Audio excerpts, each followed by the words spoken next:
Ibuhay, ako'y maglilingkod. Kumusta po ang buhay-buhay natin? Maraming salamat sa Diyos at nagising tayo na nasa mabuting kalagayan at muli tayong magkasama-sama ngayon. Hindi ko man nakikita, hindi ako matatakot. Dahil hawak mo ako, Ama. Masaya ang buhay kapag kasama ka. Kahit may problema, may pag-asa pa. Hindi man mapasakin ang lahat sa mundo. Sapat nang malaman kasama kita, Jesus ko. Masaya ang buhay kapag ikaw ang gabay sa bawat pagluhan. Amen. Praise the Lord. Yan po ang ating soundtrack title, Masaya kapag kasama kita. Kasama natin ang ating Panginoon. Alright, and saying hello and good morning sa lahat ng mga bagong mga kaibigan at bagong luma. Welcome to the Living Word Web Radio. The voice of inspiration across the airwaves. Magandang umaga po sa inyo. Alright, and saying hello sa lahat ng ating mga kaibigan na mga bagong... Akala ko noon, ang saya ay nasa dami na. Meron tayong mga bagong mga kaibigan. And saying hello po sa inyo. Hindi po aksidente na kayo po ay nandito ngayon. Para magkasama-sama po tayong magbulay-bulay. Okay, maraming salamat kay Coronasyon Pakita Joseph Bojo. Magandang umaga. And of course, and hello kay Ma'am Caroline. Happy life rooted in God's wisdom. A beautiful message mula kay Ma'am Caroline. Alright, and let us welcome also ang ating mga kaibigan. Isang pasada muna tayong batian kay Sir Jake Fernandez mula sa Kalasyaw, Pangasinan. And of course, sa kanyang better half, si Ma'am Glenda. Magandang umaga po. Umagang kay ganda sa ating lahat. Have a wonderful, blessed Sunday to all. Another message mula kay Ma'am Caroline. Good morning mga kapatid. A message coming from Sister Delia Bilguera Medrano mula sa Santo Tomas. Nandito rin yung isang tiga Santo Tomas. Si ate. Ate ba? Or classmate pa tayo nung elementary? Ito si Nelia Blanco sa wakas. Nandito ka rin at makasama sa ating pagbubulay-bulay. Naimbag na bigat yun dito. Good morning. Lalong-lalo na sa lahat ng mga datihang mga nakikinig, bago at luma. Pero wala pang luma sa Panginoon. Alam ko naman at minsan naintindihan ko na hindi nakaka-join yung iba gawa ng medyo mahirap ang internet.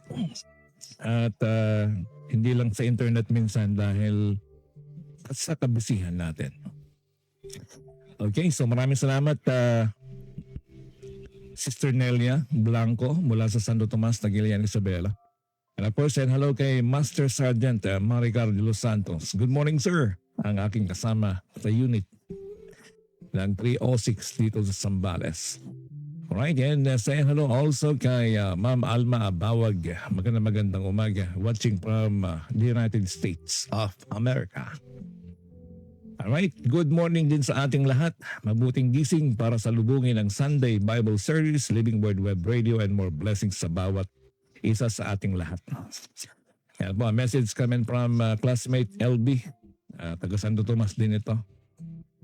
And praise the Lord, Pastor. A message coming from Reynaldo Alba Jr. Si Puno. Hello. Brother, kumusta na po dyan sa Masinloc, Zambales? And welcome also kay June Diada. Magandang umaga po. And welcome po kayo dito. Sana ay lagi kayong mabisita dito sa ating himpilan ng Living Word Web Radio. Alright, happy Sunday po sa ating lahat. A message coming from Jing Blanquera. And also to Sylvia Estrada, thank you Lord for the new morning. Dahil buhay pa rin kami dahil sa biyaya mo at habag mo. Yes, totoo yun. Tayo yung natutulog, gumigising, at ang Panginoon ay ang siyang nag-decide naman na magising tayo. At habang kumikilos tayo, ibig sabihin healthy pa rin tayo. Di ba? Okay. At kung wala na, sino pa yung mga kasunod? Marami po tayong mga listeners. Ayan. Janice po. Pastor ang pangalan ng asawa ni Sir Jake. Ay, Janice. Ay, sorry pa. Glenda. Mga mamaya, mabatukan pa ako rito. Pasensya na, Sir Jake. Janice pala. Bisa baliktad ko yung mga Okay, sa ngayon siguro tumatak naman na sa isip ko. Kay Sir Aga or Rolando. Ayan, at sa kanyang butihing may bahay, si Ma'am Janice.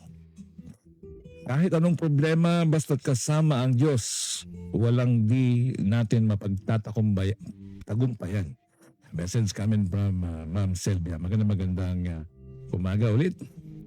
Okay, ang titulo po ng ating pag-aaralan or pagbubulay-bulayan ngayon ay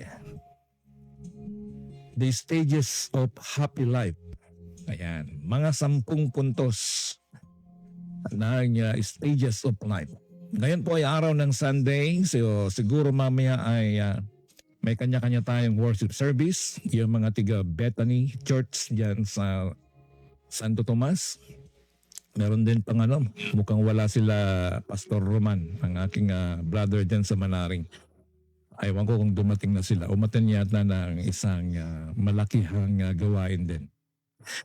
Okay, so keep on tuning, stay tuned. Magkakasama po tayo ng ilang minuto kaya wag po kayong aalis.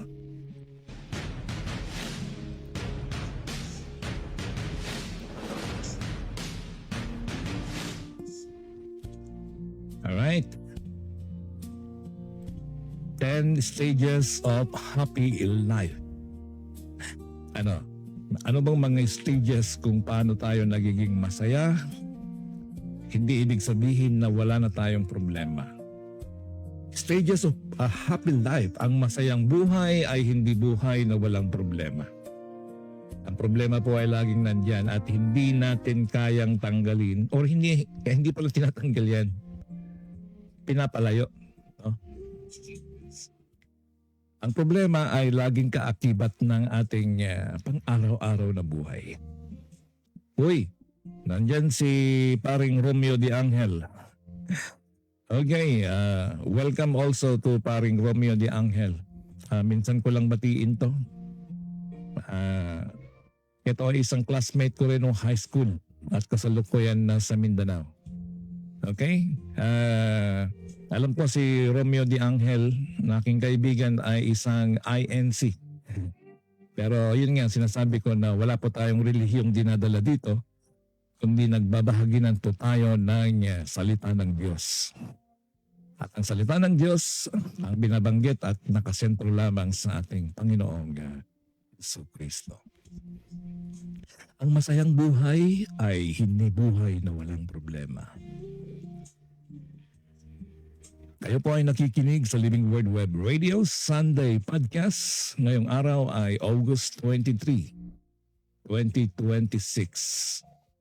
Ako po ang inyong kaibigan, Pastor DJ Amordi. Mga ginigiliw kong tagapakinig, mga kaibigan, mga brothers and sisters, araw-araw po itong ginagawa natin at pang 114 days na po natin ito. At sana po ay tuloy-tuloy ito hanggang sa dumating ang Panginoon at hanggat may internet. At hanggat meron tayong mga kaibigan na nag-i-sponsors. Okay? At purihin po ang Panginoon. Ang ating main text ay Philippians chapter 4, verse 11 to 13.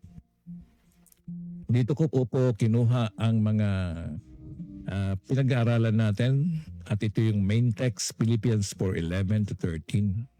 At meron ding Psalms 144:15, Psalms 139 verse 14, 1 Thessalonians 5:18, Philippians 3:13, Ephesians 4:31, Proverbs 13:20. At Ephesians 2:10, Acts 20:35, Matthew 6:34, and Proverbs 3:5 and 6. Alam niyo po kapag nagluluto kayo ng pagkain at magpiprepare ng pagkain, marami pong sangkap. May sibuyas, may kamatis, may luya, may sili, may paminta, may magic sarap. Ganon din po ang pagluluto sa isang mensahe dahil ito po ay kakainin ng ating espiritu at magsisilbing nutrisyon ng ating ang ating spiritual na pamumuhay. Ang masayang buhay ay hindi buhay na walang problema.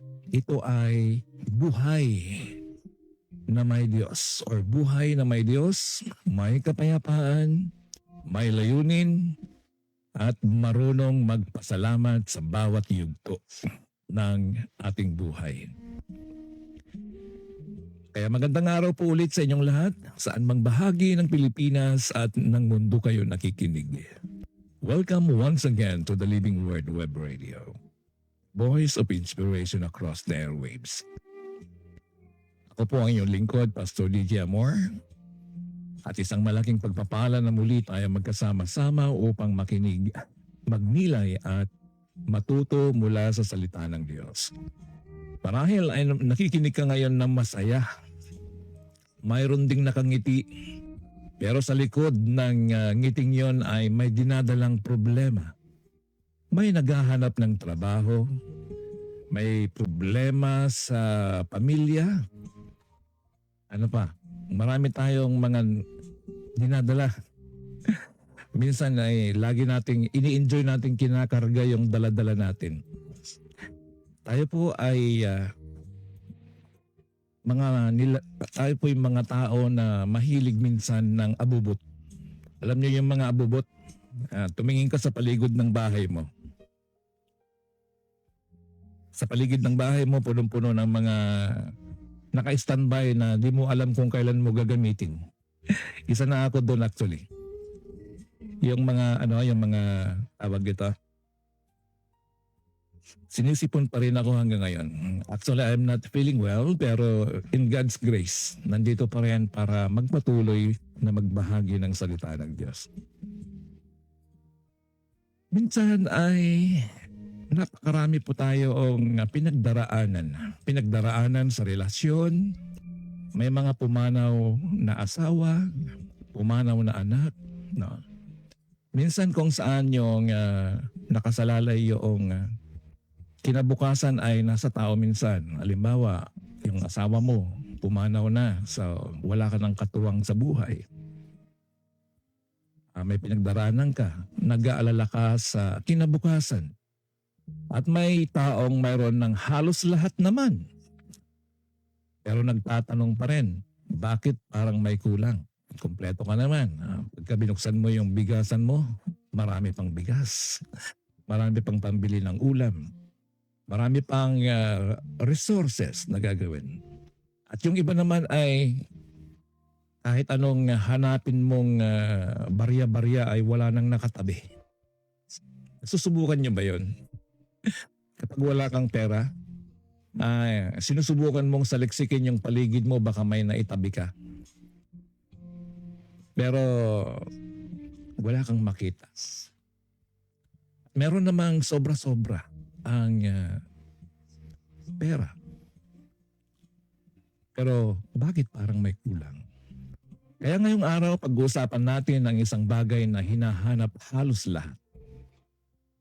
Alam ko ang buhay sa probinsya na kung gusto mong magkapera dahil wala kang ang pera, no? Pupunta ka doon at makikipagtrabaho. 200 yata hanggang 500 isang araw. Maglinis ka di bangkag tapno dati kitaam nga kwarta. Magkaroon ka man lang ng konting pera. Maghapon ka doon naglilinis. So ganyan po ang buhay natin. Happiness At ang ating mensahe, stages of a happy life. So, Pastor, paano mo masasabing happy life ang buhay namin Parang isang kahig, isang tuka lang kami. Wala kaming pangbili ng ulam man lang. Walang pambili ng toothpaste, shampoo o sabon. So, paano mong masabing stages of a happy life? Okay, ito ay isang tanong. Ano ba talaga ang kailangan mo para maging masaya? Mas maraming pera? Mas malaking bahay? Mas maraming ari-arian? Bagong sasakyan? Magandang trabaho? Pero kung wala kang trabaho, sabihin mo kahit anong trabaho na lang dyan. Pero nung dumating ang trabaho, ayaw ko na dito, wala bang mas malaking sweldo dito kasi nagsawa ka na. O kaya hindi naman sapat yung sinasahod mo para sa iyong pamilya. At minsan ay masasabi mo na lang okay na to kaysa yung wala. Mas maraming taong pumupuri sa iyo, yan yung mga yung iba ay puro pansarili. Gusto maging sikat. Walang masama sa pagkakaroon ng mga pagpapala. Ngunit may problema kapag ang mga bagay na ito ay ginawa nating pinagmumulan ng ating kaligayahan. Hindi ka na masaya o hindi ka na maligaya kapag wala ka nito. Kailangan mo ng bagong damit every week. Or bagong mga gadget na tuwing nakikita mo doon sa kapitbahay mo ay meron siya, ay gusto mo rin ay magkaroon ka. Alam niyo yun? Yung mga ganun tipo.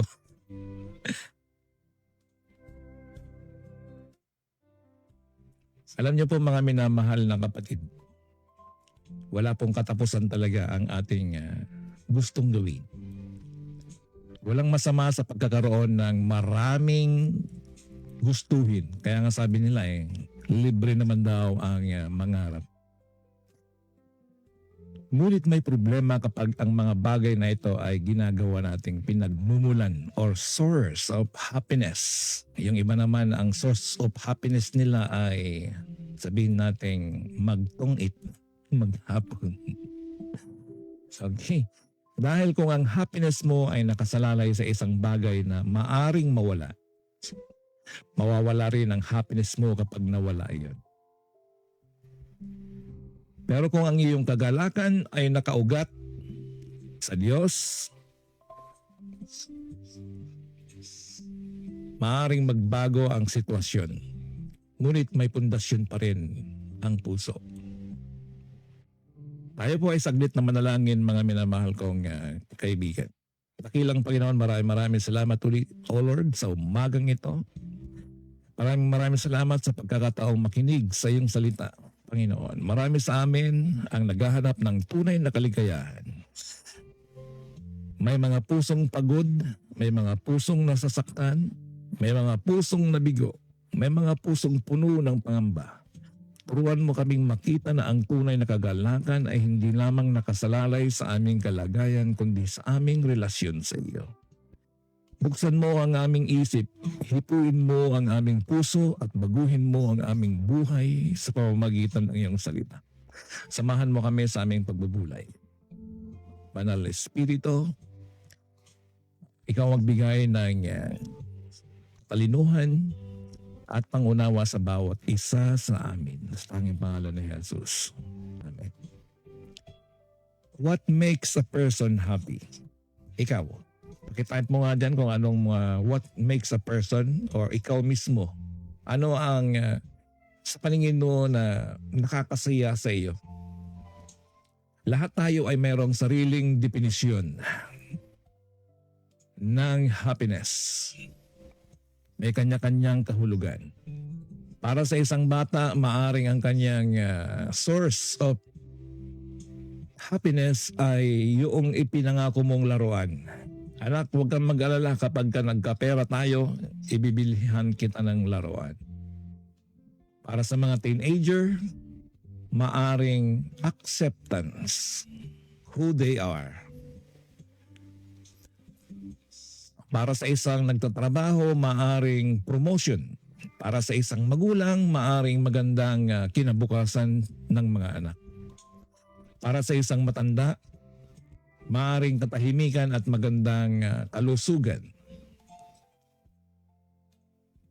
Sa atin habang nagbabago ang yugto ng ating buhay, pero may isang mas malalim na tanong. May happiness bang hindi kayang nakawin ng circumstances? May kagalakan bang nananatili kahit hindi perfect ang buhay? Ang sagot ng Biblia ay oo. Ang ating pong main text mula sa Philippians 4, chapter 4, verse 11 to 13, ang sabi ay, sinabi ng Apostol Pablo, I have learned in whatsoever state I am, therewith to be content. Napakahalaga ang salitang I have learned. Aking natutunan. Ibig sabihin ang contentment ay hindi automatic. Natutunan ito o natututuhan ito. Si Pablo ay dumaan sa hirap, sa persecution, sa rejection, imprisonment, kakulangan at maraming pagsubok. Pero natutuhan niyang sabihin, I can do all things through Christ which strengthen me. Hindi niya sinabing kaya niyang makuha ang lahat ng gusto niya. Ang konteksto ay kayang harapin ni Pablo ang kasaganaan at kakulangan dahil si Kristo ang nagbibigay sa kanya ng lakas. Dito natin makikita ang ating unang prinsipyo. Happiness is not merely something you find. Biblical contentment is something you learn as you walk with Christ. Dako po tayo sa ating stage 1. Meron po tayong 10. Okay, mag-alala, maigsi lang. Stage 1, alamin mo ang Diyos. Know God. Kilalanin mo ang Diyos. Ang sabi dito sa Psalms 144 verse 15. Okay, ito po yung sikreto. Top 10 secrets. Ang una ay know God or kilalanin ang Diyos. Happy is that people whose God is the Lord, ang sabi. Kung hindi mo kilala ang pinagmumulan ng buhay, paano mo matatagpuan ang tunay na kahulugan ng buhay? Maraming tao ang naghahanap ng happiness. Happiness sa creation habang hindi nila pinapansin ang Creator. Halimbawa, humahanga ka sa lahat na nakikita mong magagandang bagay. Magagandang bundok, magagandang dagat, magagandang senaryo. Yan ay nilalang. Pero hindi po natin pinapansin kung sino ang gumawa. Ang Creator, ang ating Diyos. Hinahanap sa pera, hinahanap sa relasyon, hinahanap sa entertainment, hinahanap sa ating achievements, pero ang mga yon ay pansamantalang blessing lamang. Ano, sabi ni Ma'am Sylvia, minsan din pastor, mahirap din sa isang tao kapag ang sitwasyon nila talagang napakahirap. Mahirap po na maging happy sa kanilang side, lalo na po di pa nila lubusang tinanggap ang Panginoong Jesus. Yan, hindi pa nila lubusang tinanggap ang Panginoon sa kanilang buhay. Amen. Maraming salamat po, ma'am. Meron pa ba sa inyo na makapagbibigay? Kaya ito yung realidad ng buhay. Ang sabi nila ay mahirap din sa isang tao kapag ang sitwasyon nila talagang napakahirap. Pero minsan sa hirap ng buhay, merong pambili ng bilog at doon sa tabi-tabi ay nagiinuman. Okay, nag-i-enjoy sila sa kanilang mga katropa. Ano? Merong inihaw na tuyo na kanilang pulutan. Okay, ang Diyos ay nagbibigay ng pinakamalalim na dahilan para mabuhay. Hindi ibig sabihin na ang Kristiyano ay laging tumatawa. Ang ibig sabihin, kahit umiiyak siya, alam niya kung sino ang kanyang Diyos.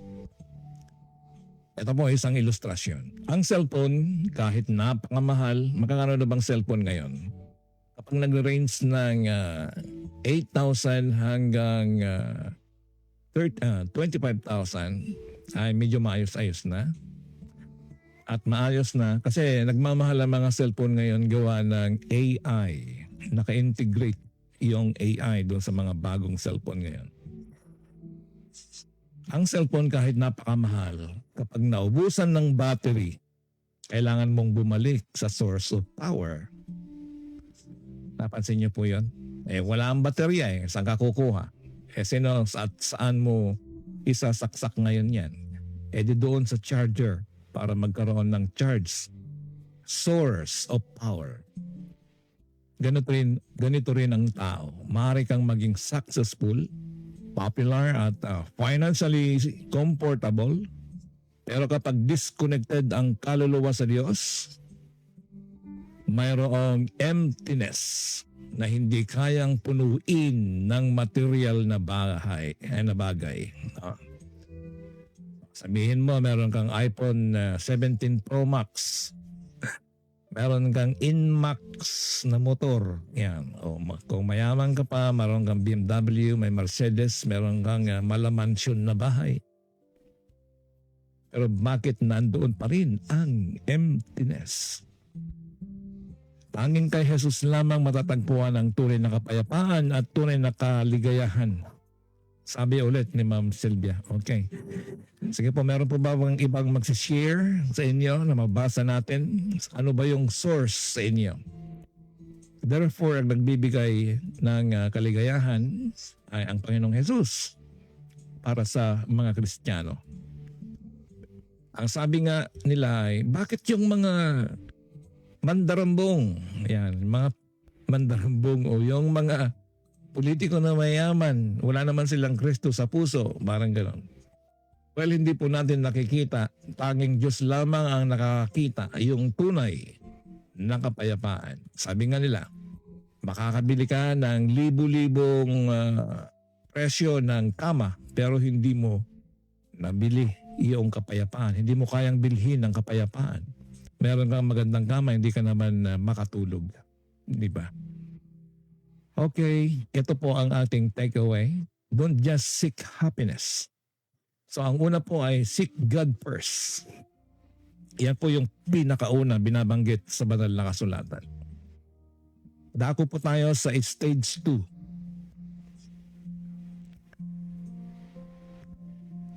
Ang sabi ni Ma'am Caroline ay happy life rooted in God's wisdom. Okay, iba po yung wisdom sa knowledge. Totoo po yan, Ma'am Carol. Happy life rooted in God's wisdom. Ang knowledge, ito po yung informasyon. Yung wisdom, ito po yung galing sa Diyos. Napakaganda message. Dako po tayo sa stage 2. Yung stage 1, knowing God. At pangalawa ay knowing yourself. Ang tanong, kilala mo ba yung sarili mo? Yung sarili mong mamaya at maya ay nagbabago ang gusto? O yung sarili mo na hindi mo maintindihan kung gusto mo o hindi? Kilalanin ang sarili. Ayon sa Psalms 139 verse 12, verse 14, I am fearfully, wonderfully made.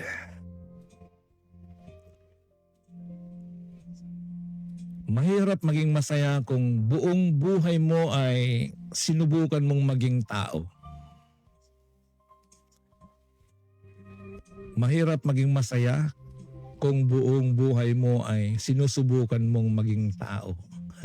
Anong ibig sabihin nito? Comparison is one of the great thieves of joy.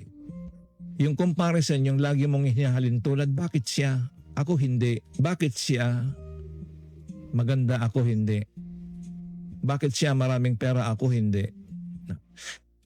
Nakikita natin ang buhay ng iba at sinasabi natin, sana ganyan din ako.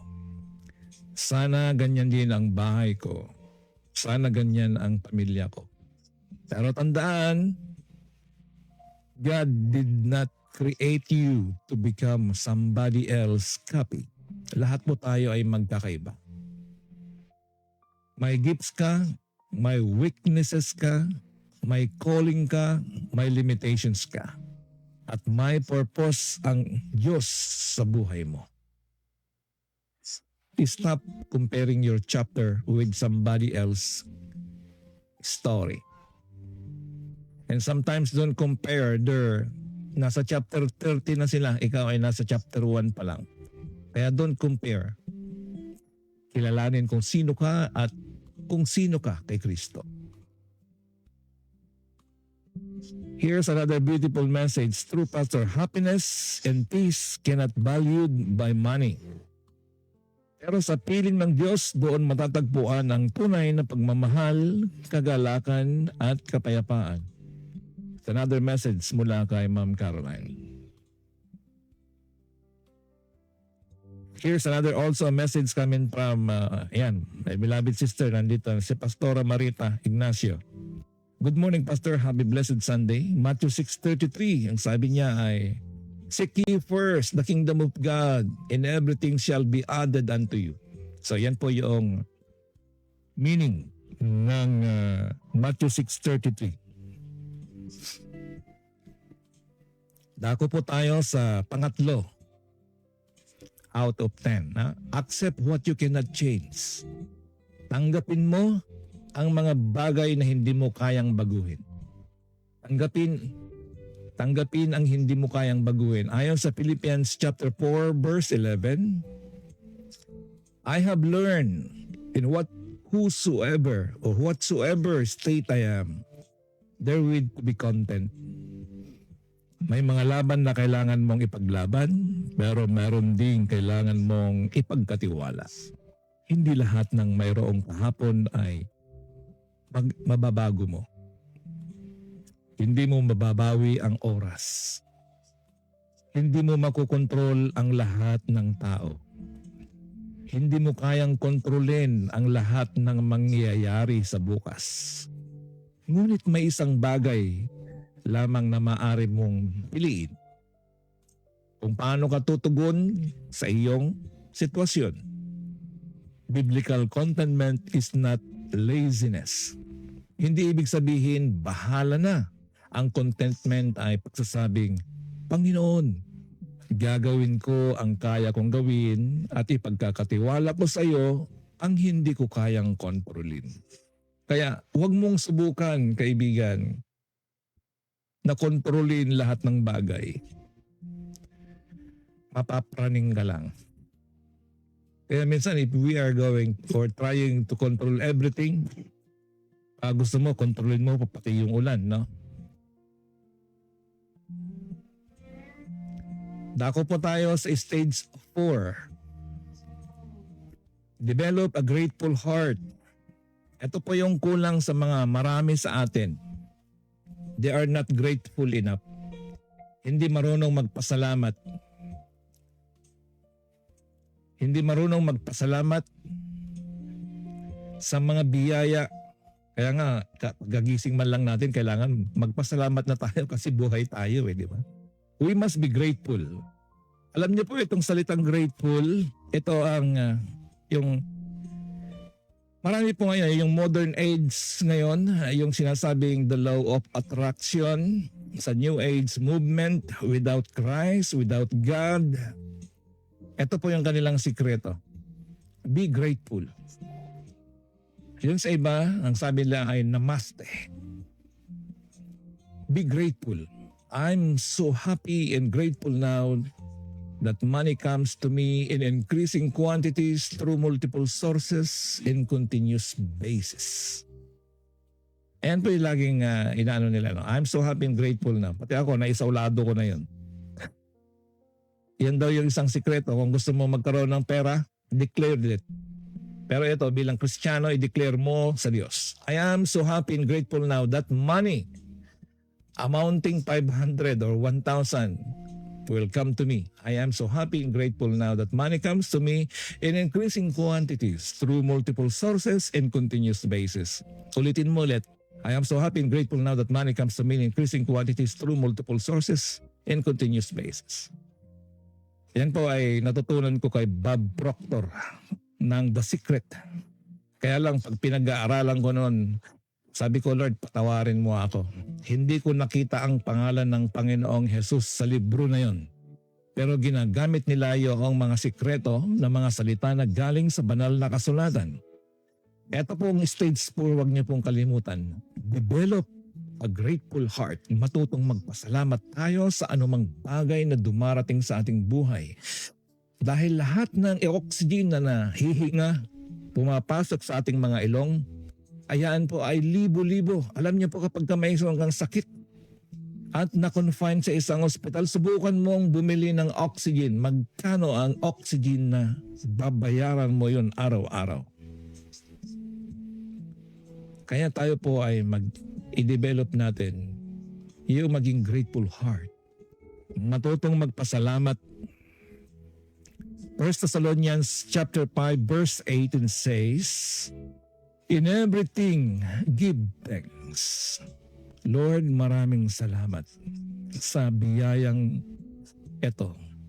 Maraming salamat sa araw na ito na pinagkalubuan mo ako. Maraming salamat sa biyayang ito dahil kung wala ka, ay wala ito. So yun po yung mga dapat natin pong ipagpasalamat lagi. Develop a grateful heart. Baka hindi ka kulang sa blessing, baka kulang ka lamang sa pagkakilala sa blessing. Maraming blessing, ang problema, minsan kang nakaranas ng blessing, pero hindi ka naging grateful ni hindi mo man lang ipagpasalamat. Yung paggising mo tuwing umaga, hindi mo man lang ipinagpapasalamat. Okay, nandito na yung mga katropang mga content creator. Ito, si Alejandro Dupra, si Chairman Alejandro Dupra at si Wendar Ekla. Maraming salamat mga buddy. Ayan, mga kakolab ko itong mga ito sa pagsishare at araw-araw na engagement dyan sa ating social media. Minsan nakatingin tayo sa wala. No, maghahanap ka. Walang ganito, walang ganyan. Lahat ng hinahanap natin puro wala. Minsan ganoon din sa pagkain, no? Ay, ang sarap po. Sana merong ganito. Mas masarap yan kung merong ganito. May katabing lechon. Minsan lagi yun ang hinahanap natin kahit sa isang tao. Wala akong ganito. Wala akong ganyan. Hindi ko pa nararating yun. Pero sandali, may buhay ka, may paa ka, kompleto, may mata, malakas ka, may pagkakataon ka. May taong nagmamahal sa iyo at higit sa lahat na may Diyos kang maaaring tawaging anumang oras. Notice that the scripture says, in everything, give thanks. Magpasalamat tayo. Kaya nga itong mga content creator kapag ka mga nabibigyan ng star, nabibigyan ng anong tawag doon, yung mga pag nakatanggap ka sa notification that you are part of the engaging sa listahan, ikaw ay nagpapasalamat. Yun po ang ibig sabihin nito. In everything we should give thanks, we should give credit, magpasalamat tayo sa natanggap nating biyaya, kakilala sa atin. Pagkilala sa iyong effort na mag-reply. Hindi sinasabing masaya tayo sa bawat mga nangyayari, no? Masamang nangyayari. Or mabuting nangyayari. Ngunit kahit sa gitna ng mahirap na pangyayari, may dahilan pa rin magtiwala at magpasalamat sa Diyos. Ito po ang challenge. Bago ka matulog ngayong gabi, magbanggit ka ng 5 bagay na ipinagpapasalamat mo sa Diyos. Ano ba yung mga pinagpapasalamat mo sa Diyos? Maraming salamat o Diyos sa buong araw na nagdaan. Number 1, ikaw ay safe na nakauwi mula sa labas, mula sa trabaho. Pangalawa, makakatulog ka ng mahimbing. So yan po yung mga bagay. No? Ikaw na magdagdag sa 5. Ikaw ay magbanggit ng 5 bagay kung ano yung ipagpapasalamat mo sa Diyos. Dako po tayo sa pang-5 stage ng happy life. Let go of the past. Bitawan ang nakaraan. Minsan po yan na-stuck na tayo dyan eh. Lagi kang parang sirang plaka, rewind ng rewind. Bitawan ang nakaraan. Kaya minsan, pagka may nag-i-interview sa buhay, ayaw ko nang balikan yan. Okay? Just move forward. Let go of the past. Bitawan ang nakaraan. Ang sabi sa Philippians chapter 3 verse 13 to 14. Forgetting those things which are behind, I press toward the mark. Hindi ka makakalakad ng maayos patungo sa bukas kung palagi kang nakatingin sa likod. Meron bang nag-aararo na nakatingin doon sa likod? Wala po, no? Napakagandang ilustrasyon po yun. Yung nag-aararo ay nakatingin lagi doon sa hinaharap. Hindi pwedeng lingon ka ng lingon sa likod. At kung ikaw ay nagbabasa ng libro, lagi mong binabalikan yung chapter 1, chapter 2, chapter 3, hindi ka makakatapos. May mga taong nakatali pa rin sa dating pagkakamali. Or sabihin nating hang-ups or na-stuck up na doon sa nakaraan. Kaya minsan sa magkarelasyon pag nag-aaway, nakakatawa minsan, no? I-rewind ulit yung una. 2026 na ngayon. Simula pa nung 2019, babalikan ulit at yun ulit ang discussion. Naranasan nyo na ba yun? Kayo rin ba ay natatawa o nagsasawa na sa mga ganon? Hindi ka makakalakad ng maayos patungo sa bukas kung palagi kang nakalingon sa likod. Dating kabiguan, dating rejection, dating relasyon, dating pagkakataong nawala. Learn from yesterday, but don't live there. Huwag kayong, kumbaga sa nagpahinga ka, pero huwag kang humiga doon at magpahinga. Hindi ibig sabihin ng forgetting na nawawala sa memorya ng lahat. Ang punto ni Pablo ay hindi niya hinahayaang kontrolin ng nakaraan ang kanyang pagtakbo patungo sa layunin ng Diyos. Your past may explain part of your story, but it doesn't mean or it does not have to control your future. Dako po tayo sa pang-6 na stage. Learn to forgive. Ito pa. Learn to forgive. Matutong magpatawad. Ayon sa Ephesians chapter 4 verse 31 to 32, kapag ayaw mong bitawan ng galit, ikaw rin ang patuloy na nagdadala ng bigat nito. Alam mo yung imaginin mo yung tao na naglalakad dyan araw-araw na nakikita mo pero may pasan-pasan na sako sa likod. May mga sugat na hindi madaling kalimutan. At hindi natin minamaliit ang sakit na ginawa ng ibang tao. Forgiveness does not mean pretending nothing happened. Hindi rin nangangahulugan na automatikong maibabalik ang tiwala. Ngunit bilang mga taong pinatawad ng Panginoong Hesukristo, tinatawag tayong magpatawad. Bakit? Dahil ang bitterness ay kayang maging kulungan ng puso. Bitterness, araw-araw, nagre-reflect din sa mukha ng tao. Kaya siguro madali ka nang tumanda kasi puro bitterness ang nasa iyong puso. Forgiveness may not change yesterday, but by the grace, it can change how yesterday controls your heart today. Dako pa tayo sa stage 7. Stage number 7, choose the right people. Ito yung pumili ka ng mga tamang tao. Piliin ang tamang kasama. Kaya nga minsan naririnig natin, same feather, flock together, or flocks together. No?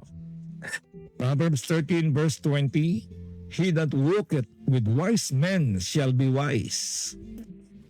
Kung gusto mong malaman kung saan patungo ang buhay mo, tingnan mo kung sino palagi ang mga kasama mo. May mga taong inilalapit ng Diyos sa buhay mo. May mga taong inilalayo ka sa Diyos. May nagpapalakas ng pananampalataya mo. Pero may mga sulsol o nagpapakain ng bitterness mo. Alam mo yun? Ay, alam mo yung ginawa sa'yo, ganito yun. Ang sama-sama mo daw. So lalo kang nagngingit-kit, nagngangalit, na tila sasabog yung dibdib mo dahil nabalitaan mo nga lang naman na gano'n ang sinasabi o gano'n yung ginagawa sa iyo. Hindi natin kailangan kamuhian ang mga tao. Pero kailangan natin ng wisdom. Ayan, ang sabi ni Ma'am Carol, wisdom. Totoo po yan. Kailangan natin ng wisdom sa ating closest influences. Love everybody, but choose your closest influence wisely. Piliin mo yung makakapag-impluensya sa iyo. Dako po tayo sa stage 8. Mamuhay ng may layunin or live with purpose. Ito po yung topic natin ng mga nakaraan. Mamuhay ng may layunin. Ayon sa Ephesians chapter 2 verse 10, we are His workmanship created by Christ Jesus unto God. Hindi ka lamang isinilang para mabuhay. May layunin ng Diyos kung bakit ka narito. Wake up, work, eat, o sa pagkain, no? Hindi ka lamang isinilang para mabuhay, para gumising. Hindi ka lamang isinilang para mabuhay na magtrabaho o kaya kumain, magtrabaho buong maghapon, pay bills. Wala ka nang ginawa kundi ibayad din yung pinagtrabahuan mo, pero wala ka ring oras sa bahay. Sleep, and then repeat. Cycle. Kung yun lamang ang buhay na nakakapagod, kung yun lamang talaga yung buhay natin, nakakapagod talaga. Dahil life cycle, no? Gigising ka ng umaga, maghahanda ng babaonin mo, papasok ka sa trabaho, at pagkatapos ng trabaho, uuwi ka ulit. Gabi na, umalis ka madaling araw, ganoon ulit. Wala ka pang day off kung minsan. Mag-overtime ka, hindi ka man bigyan ng dagdag na sahod. Pero kapag nalaman mong ang buhay mo ay maaring gamitin ng Diyos upang maging pagpapala sa iba, nagkaroon ng mas malalim na kahulugan ng bawat araw. Ask God, Lord, paano mo magagamit ang buhay ko? Hindi kailangang maging sikat. Hindi kailangang maging mayaman. You simply need to be faithful sa ating Diyos. Dako po tayo sa stage 9. Ako na po, malapit na po tayo magtapos. Give and serve. Magbigay at maglingkod. Ayon sa chapter 20 ng Acts verse 35, it is more blessed to give than to receive. Napakatalinghagan nito, no? Sabi niya rito, more blessed daw yung nagbibigay kaysa yung tumatanggap. Bakit kaya? Isa sa sikreto ng masayang buhay, huwag mong gawing sentro ng mundo ang sarili mo. Napakagandang pakiramdam kapag nakatulong ka sa mga tao. Kapag may napakain ka, kapag may napalakas ka, may napangiti ka, may naipanalangin ka, may taong lumapit kay Kristo dahil ginamit ng Diyos ang buhay mo. Hindi lamang pera ang maaaring ibigay. You can give your time, yung oras mo, yung encouragement mo, yung attention mo, yung panalangin mo, yung talento mo, at yung compassion mo. Blessed life becomes happier when it becomes a blessings or a blessing to others. So masarap daw maglingkod. Kaya dito maraming mga LGU eh. Kaya wala na rin akong panahon na kasi meron kaming grupo dyan. Kami ay nagbo-volunteer helping our LGU.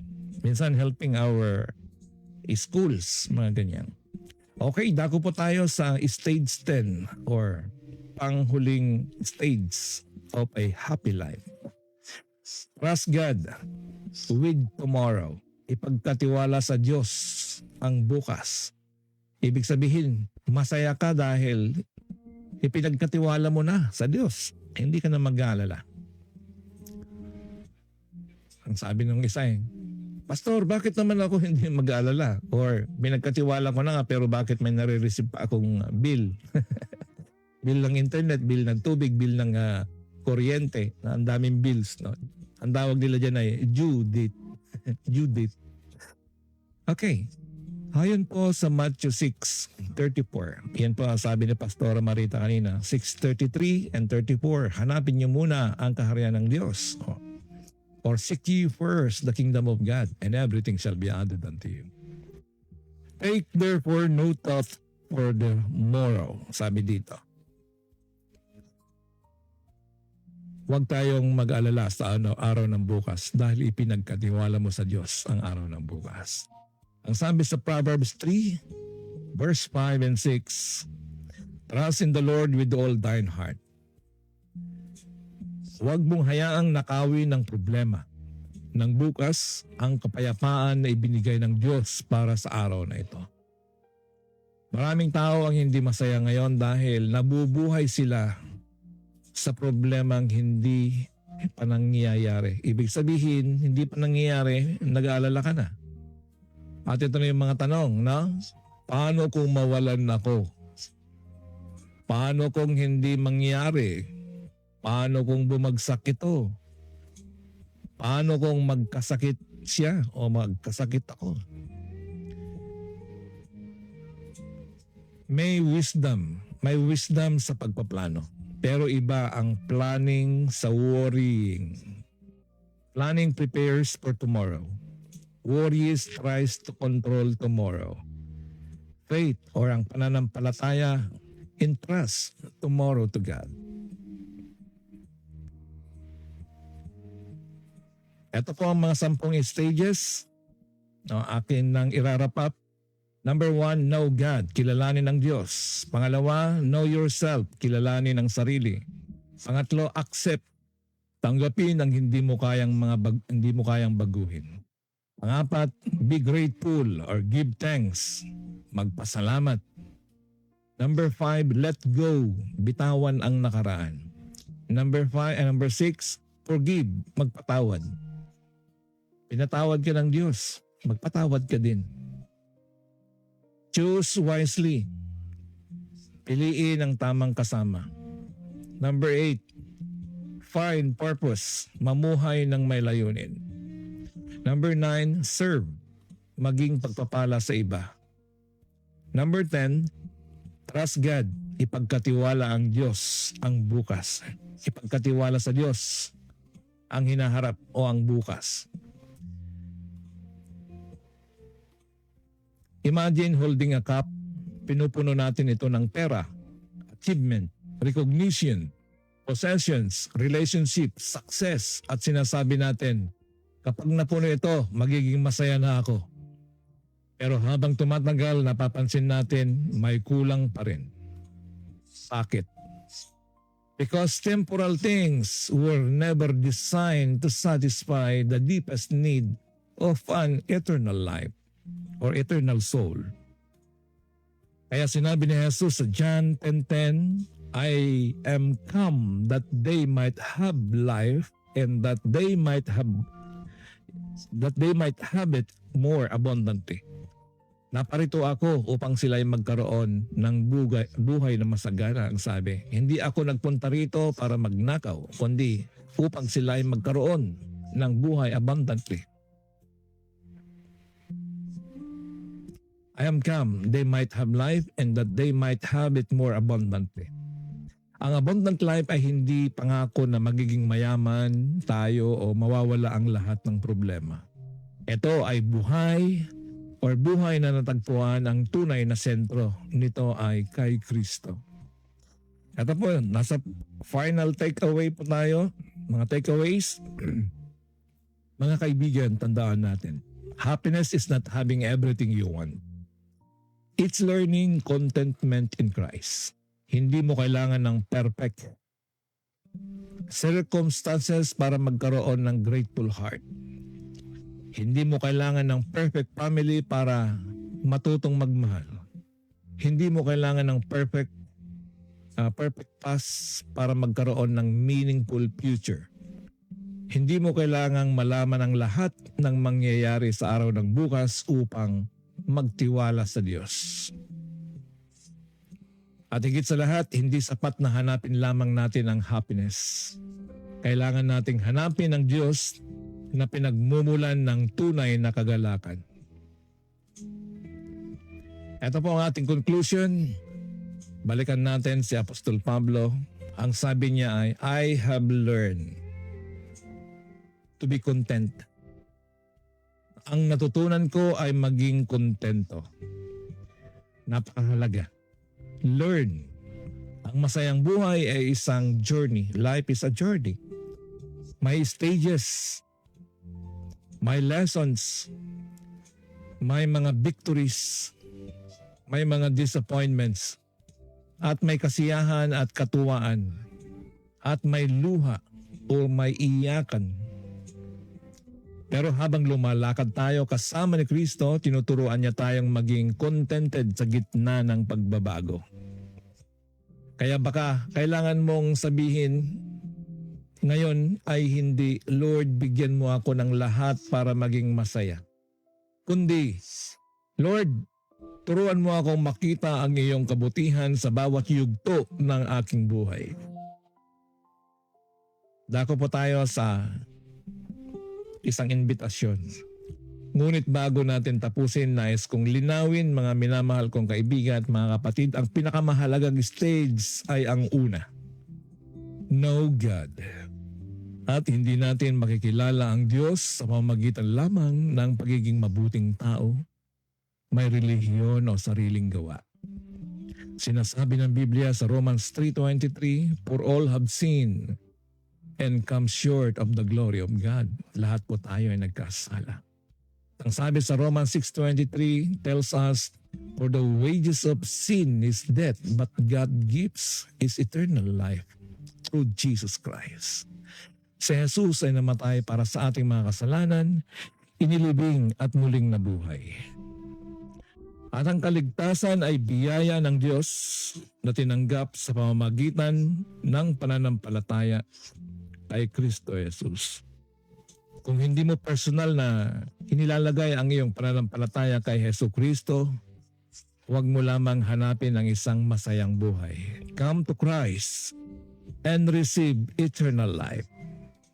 Ito yung pagkakataong maisusulat ang iyong pangalan sa libro ng buhay.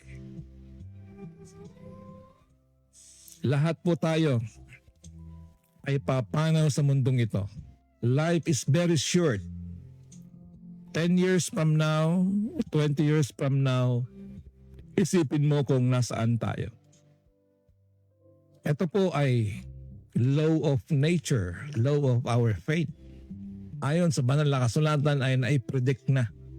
Ang Diyos po natin ay alam kung saan tayo papanaw, saan tayo, kailan tayo mamamatay. Aalis sa mundong ito. In any moment, marami po dyan, makikita natin, may kausap ka nga, kaibigan mo. 2 araw, magugulat ka na lamang dahil pumanaw na. So, ang iyong desisyon din, tanggapin mo ang Panginoong Jesucristo sa iyong buhay at yan, hindi niya pinangakong mawawala lahat yung problema mo, pero isang pangako lamang niya ay magkakaroon ka ng kapayapaan at kasiyahan. Tayo po ay manalangin. Salamat sa iyong salita, O Diyos. Purihin ang iyong dakilang pangalan. Turuan mo kami maging masaya, hindi lamang kapag maganda ang sitwasyon, kundi maging contented kay Kristo sa bawat yugto ng aming buhay. Tulungan mo kaming makilala ka ng higit. Tulungan mo kaming tanggapin ang aming sarili ayon sa iyong disenyo. Bigyan mo kami ng karunungang baguhin ang dapat baguhin at isuko sa iyo ang hindi namin kayang kontrolin. Bigyan mo kami ng pusong mapagpasalamat. Tulungan mo kaming bitawan ang nakaraan. Turuan mo kaming magpatawad. Bigyan mo kami ng mabubuting kasama. Ipakita mo ang aming layunin. Gamitin mo kami upang maging pagpapala sa iba. At kapag hindi na namin alam ang mangyayari bukas, turuan mo kami. Turuan mo kaming sabihin, Panginoon, hindi ko man alam ang bukas. Kilala ko ang Diyos na may hawak ng aking bukas. At para sa nakikinig na hindi pa nakakatiyak ng kanyang relasyon sa iyo, buksan mo ang kanyang puso sa Ebanghelyo at akayin siyang magtiwala kay Kristo lamang bilang Panginoon at tagapagligtas. Dalangin ko, Lord, sa panandaliang paghiwa-hiwalay namin sa oras na ito, kasama ang mga mahal kong mga kaibigan, tagapakinig na sa kabilang screen, Panginoon. Pagpalain mo at bigyan, Panginoon, ng mga biyaya ayon sa kanilang mga panalangin sa iyo. Maraming salamat, Ama, sa sandali namin paghiwa-hiwalay. Samahan mo kami sa buong maghapon. Sa tanging pangalan ni Jesus. Amen.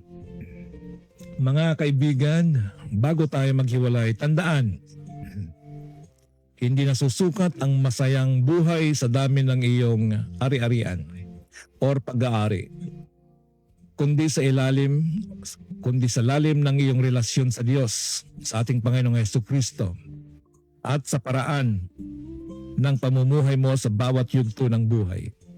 Know God, know yourself, accept the things that you cannot control, give thanks, be grateful, let go lahat ng mga nakaraan mo, forgive, magpatawad, choose wisely ang mga kinakasama mo, live with purpose, serve others and help others, and trust God with tomorrow. Ako po muli ang inyong lingkod, Pastor DJ Amordi, at ito ang Living Word Web Radio, the voice of inspiration across the airwaves. Hanggang sa muli, mamuhay ng may pananampalataya, magmahal ng may katapatan, magpasalamat sa bawat yugto, at higit sa lahat, lumakad kasama si Kristo. God bless you, God bless your family, and to God be all the glory. Masaya po ang buhay natin kapag kasama ang ating Diyos. Purihin ang Panginoon sa bawat isa sa atin.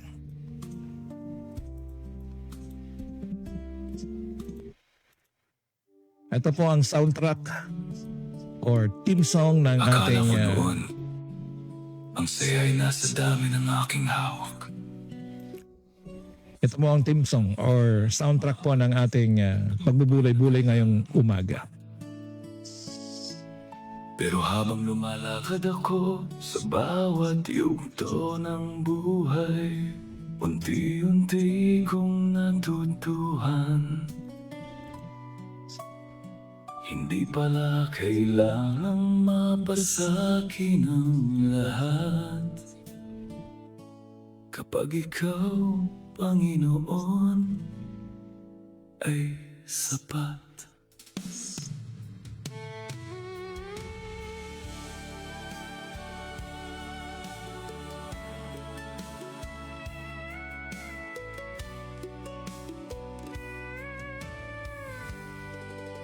Maraming umaga, luha ang kasama, ngunit may pag-asang sumisikat tuwing umaga. May mga pangarap na hindi nakamtan, ngunit may biyayang higit sa inaasahan.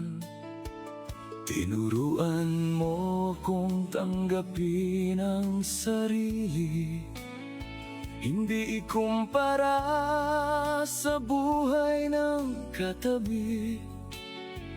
At sa bawat kulang na aking nakikita, may dahilan pa ring sabihin, salamat, Ama.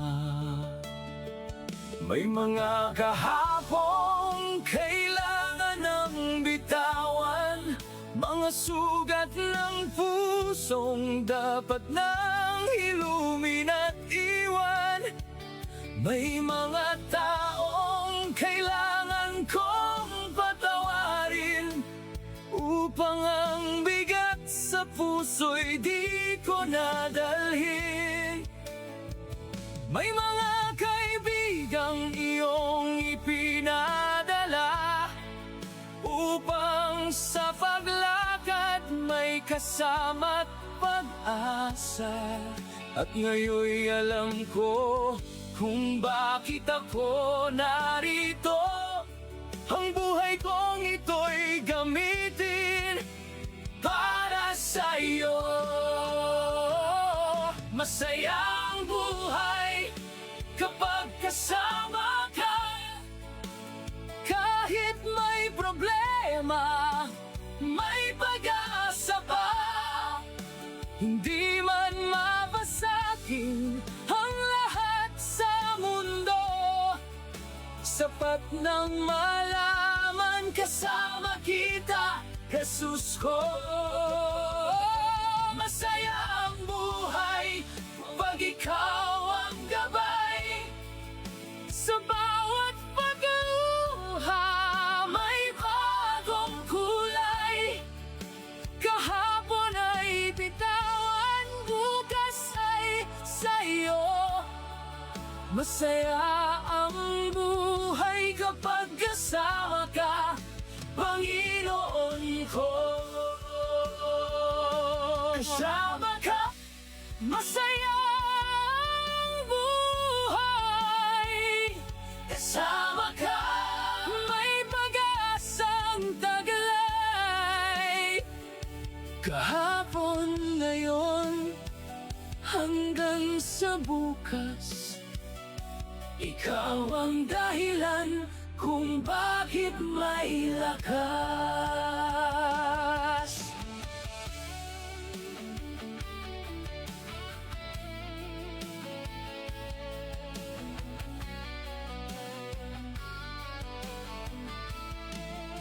Kung may hindi mabago, ipagkakatiwala. Kung may biyayang dumating, magpapasalamat, Ama. Kung may nasaktan ako, ako'y hihingi ng tawad. Kung ako'y sinaktan, pagpapatawad ang sagot. Habang may buhay, ako'y maglilingkod.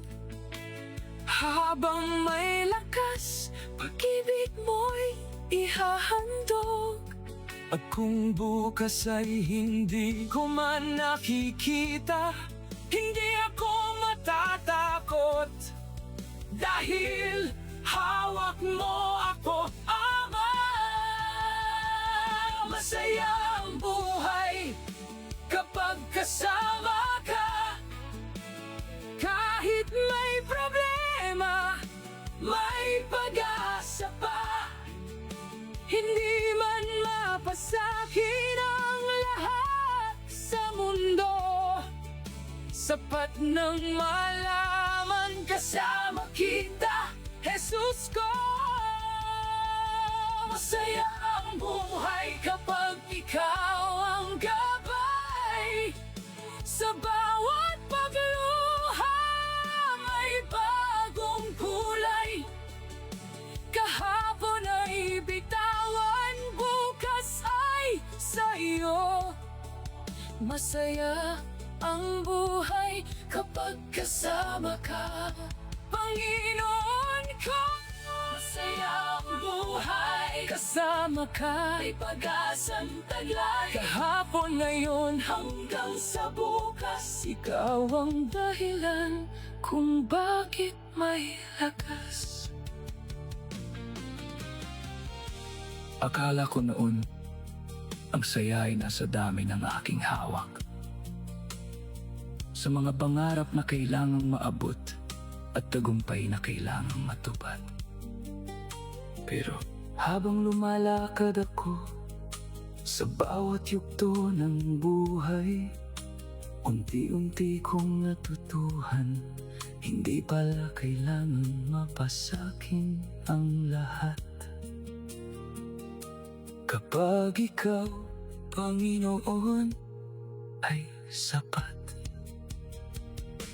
Maraming umaga, luha ang kasama, ngunit may pag-asang sumisikat tuwing umaga. May mga pangarap na hindi nakamtan. Amen. Purihin ang Panginoon. Yan po ang soundtrack at abangan na lamang po ninyo sa YouTube. 3 minutes past 7 o'clock. Ako po ay muli at saglit na magpaalam sa ating lahat. At gayon din sa mga nahuli kay Dr. Samsor Presado sa Ansina. Maraming salamat sa inyong mensahe. And of course kay Kuyang BGO, Manuel Fernandez. At si Ma'am Maripas Bautista. Magandang umaga po sa inyo. Nahuli man kayo ay hindi ko kayo nabate at nakaabot pa rin naman yung aking pagbati sa inyo. Okay, hanggang sa muli at pagpalain po tayo ng bawat galaw natin, bawat araw sa buong maghapon, bawat gagawin ay gagabayan tayo ng ating Panginoong Yesus. Ako po inyong kaibigan sa Himpapawid, Pastor DJ Amordi at muling nagpapaalam. Kita-kits tayo sa araw muli ng bukas. Same time and same place. Purihin ang Diyos.